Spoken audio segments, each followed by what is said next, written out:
Ilang linggo na lamang at barangay elections na at hindi na makakasama ang sangguniang kabataan sa halalang ito. Pero, pasan ba ng halalang ito ang pagiging epal ng mga naglalabag o nanlalamang ng mga kandidato? Balita mo kami, Jackie Sai. Nagsanib puwersa ang ilang ahensya ng gobyerno, kabilang na ang Department of Social Welfare and Development o DSWD, Commission on Elections o COMELEC at Department of Interior and Local Governments o DILG sa pagpapatupad ng bawal ang epal dito campaign sa darating na barangay elections itong Oktubre.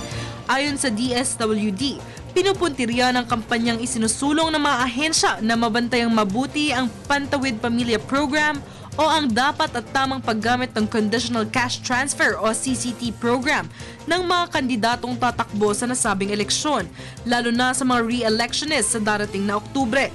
Pinapalakas at binabantayang mabuti ng kampanyang inilulunsad ng mga ahensya ang CCT program upang mapangalagaan ang mga benepisyaryo nito.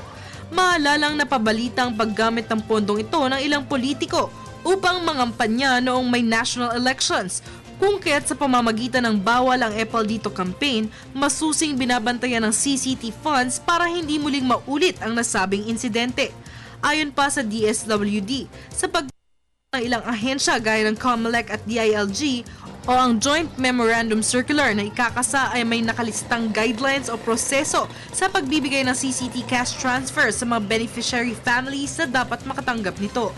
Naglalaman rin ang circular na ito ng monitoring mechanism for violations of the campaign o ang mga mekanismong babantayan bago maituring na lumabag ang isa sa kampanyang isinusulong ng mga ahensya, kasama rin ang parusang katumbas nito, upang mabigyan ng palatuntunan ang bawat kandidato at botante kaugnay ang bawal ang epal dito campaign.